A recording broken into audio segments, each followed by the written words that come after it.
Hi, this is Hannah Rubenstall, design team member for the Cardstock design team, and today I'm showing you real briefly how I created the letters and the butterfly accents for this butterfly wall hanging wreath.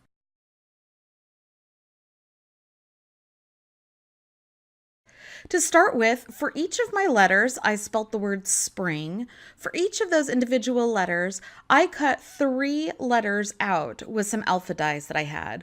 One set of letters in the Pop Tone Limeade 65-pound cover, one set in the Curious Metallics Aquamarine 111-pound cover, and then one set in the Basis Black, 80-pound cardstock. Next, I'm taking some Catherine Pooler grass skirt ink, and I am brushing it on where a shadow would fall on the green layer. The green is going to be my middle layer, the limeade, and I'm going to pretend that the Curious Metallic paper on top is casting a bit of a shadow onto the green. So wherever I feel like the hardest bit of the shadow, the darkest point would be, I am taking some of that ink with one of the Picket Fence's life-changing blender brushes, and I'm just darkening those, the darkest spots.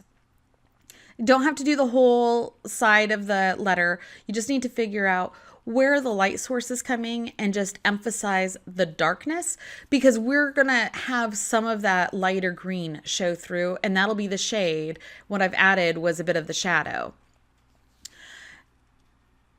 And of course, I can't ever manage to keep ink off of my fingers.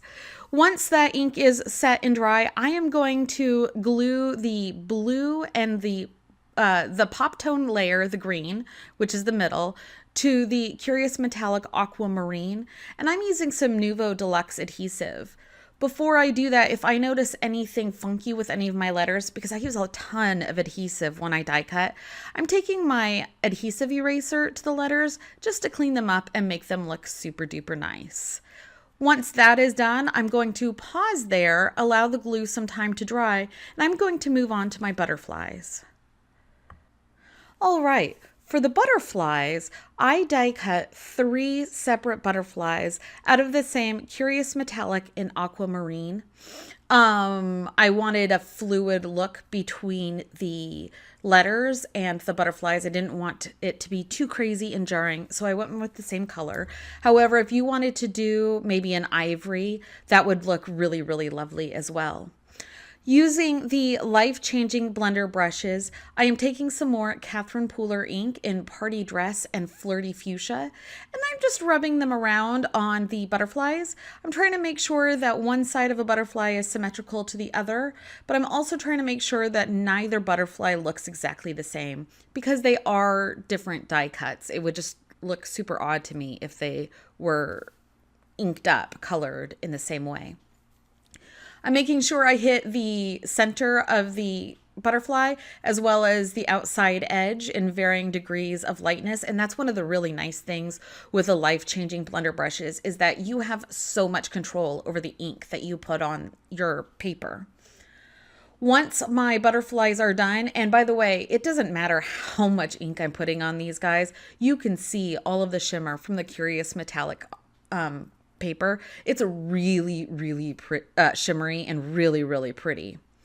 Once I have colored my 3 butterflies, I'm going to take a strip of floral wire, wrap one end against the background, the back side of my butterfly, and then I'm going to use some E6000 or some hot glue to the back side of my butterflies to adhere them on.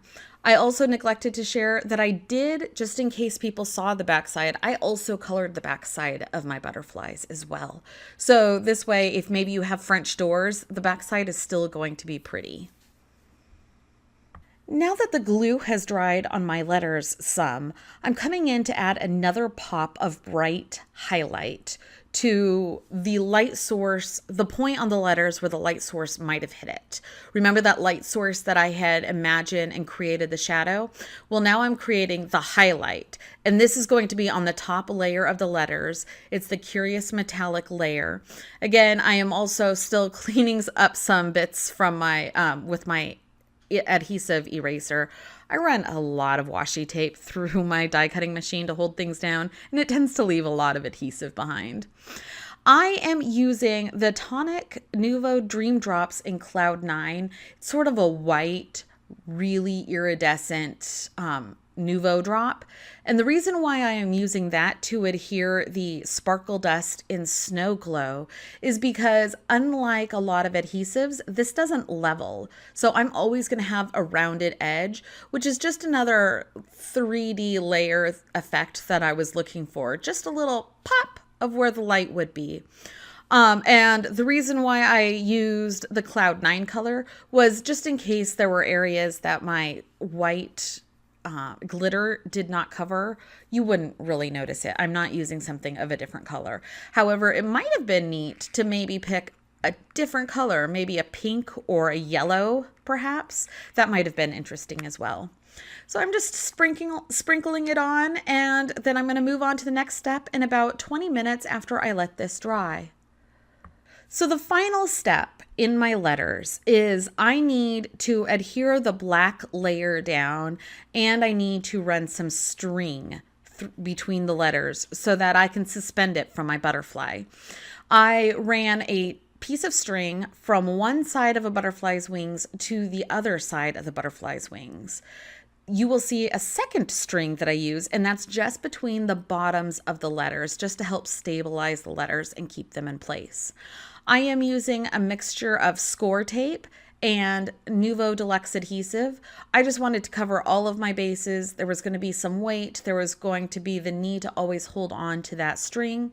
The string is really fine and fragile. So I just wanted everything that I used to help make this as strong as possible. So I'm going over and above on both the score tape and the Nuvo Deluxe adhesive.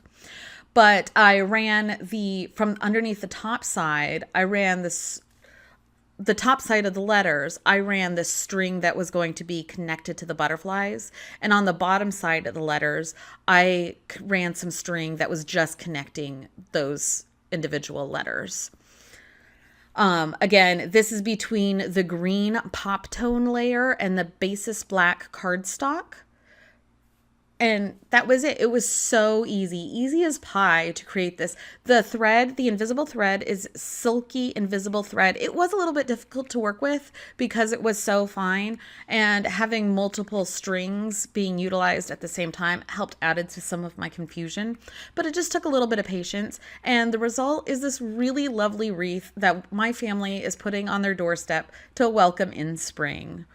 All right, thank you very much for watching. I hope you appreciated this video, and head on over to the Cardstock shop because their cardstocks are amazing. All right, have a great day.